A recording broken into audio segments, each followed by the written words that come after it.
Your Highness was a pleasure looking at Abby's adventures. Today we're playing Cupid, and we are in the grassy knoll where Emily, Gillian, and Rosa used to hang out together. And Emily died, so that's what's going on here. Let me do this for you, Rosa. We've been friends for quite a while. If you need to leave, at least stay until you feel ready to go. Alright. But I will continue working on your housekeeping for my lodge. You don't have to do that. I can raise your status to a lady. You can read and write now. Very well. I'm sure you'll be more comfortable in a higher position. I have no need for a higher position. Just free access to your library. You've come a long way from the shy girl back then, Rosa. Watching you grow has been a pleasure. Yes, the library is yours. They were quiet for a while, only conversing through looks, smiles, and tiny sighs. Rosa realized she'd been holding on to Gillian's hand all that time. She broke off from his hold, rather embarrassed. We should head back. You're right.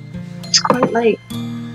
Gillian walked over to the carriage to get it ready. Excellent, child. Being a maid in his household will give you free access to the rooms. He trusts you completely. It seems that candle worked. I guess so.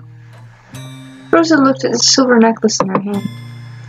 She fiddled with it, trying to open the lock. Open it. Open that locket. I'd like to see what's inside. An object that he owns will make any enchantment more powerful. Rosa fussed with the pendant for a while, but like Gillian said, it was stuck. I'll try again later, Mother. I'm rather curious about it myself. The spell will start to affect in stages, gradually uncovering his true face. Fondness first, then trust, familiarity.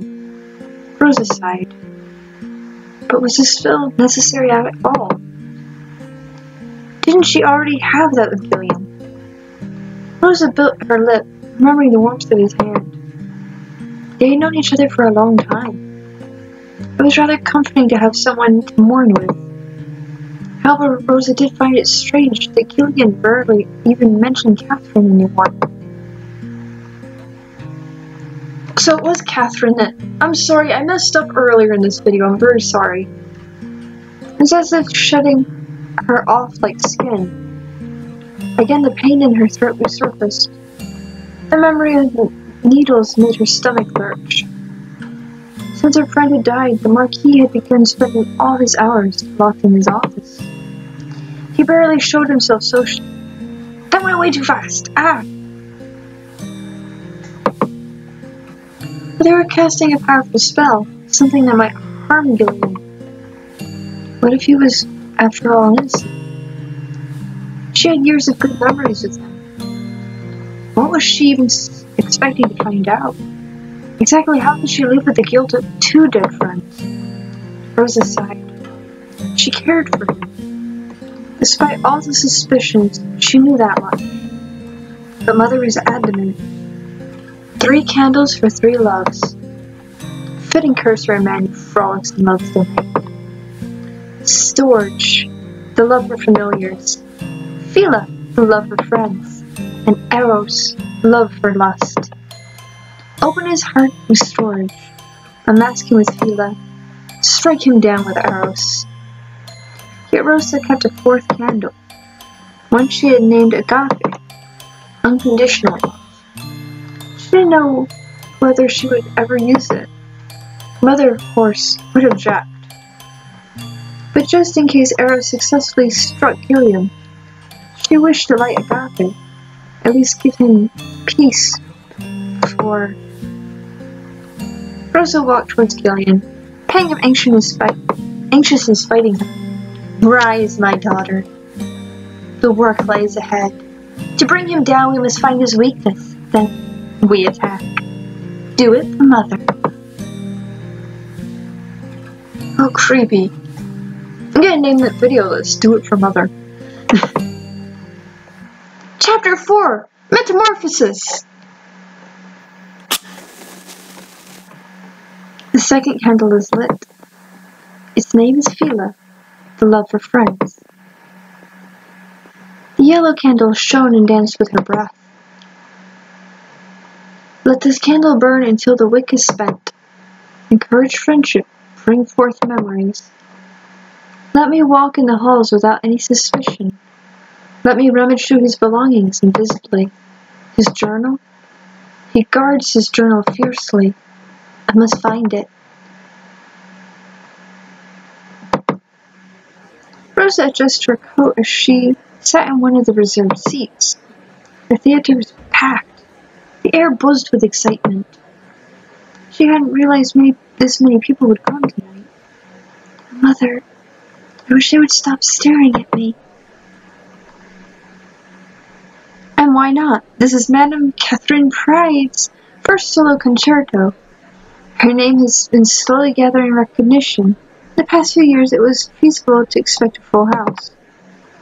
Still, the turnout was more than they had expected. Paris had taken Rosa and Catherine by surprise. The sheer number of people and their liveliness were well above the usual sights of their small town. Catherine was obviously thrilled with the opportunity to play such an esteemed venue for her debut. Rosa tried her best to keep her anxiety under control. Is this another flashback? This was for Catherine. Yes, for her. This was her night. Rosa took a deep breath and released it slowly. It relaxed her. I hope the show starts soon. Rosa's eye drifted towards the stage, and then to the throng of people gathered to her far left. In the middle of the huddle stood a familiar shape of a man. He had his back to her, but the posture and build were unmistakable. That's Gillian. Her heart had made a sudden gleeful jump. She was delighted that he had made it to Catherine's show. He had been traveling extensively recently. What if she walked over and made sure? Gillian would treat her kindly. She was sure Catherine would be thrilled to know he was here. Rosa pondered for a bit, reminded of the sudden wince of pain. Soon the master of ceremonies obliged people to take their seat. Gillian turned around and walked towards her. He stopped midway and took a seat without noticing her presence. Rosa seemed deep in thought. What's wrong, sweetheart? Is something bothering you? Nothing, Mother. Don't lie to me. I just didn't expect to see him here, that's all. Oh, I see. It's the same problem, isn't it?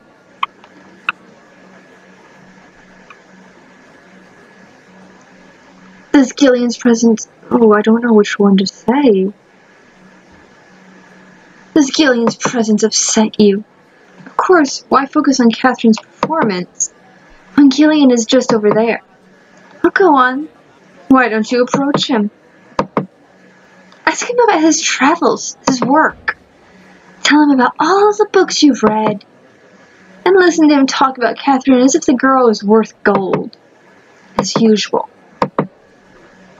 That would be nice, wouldn't it?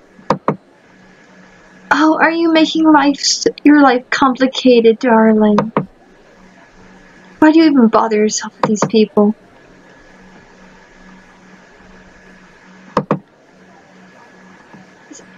Do you like being so miserable? It saddens me to see you like this. He has eyes only for Catherine. Must you impose your presence like a little dog? It's not like that, Mother. We're friends. Friends? Darling, friendship is nothing but a shallow kind of relationship. People change friends as easily as the weather. You don't even remember the friends you made at a certain age.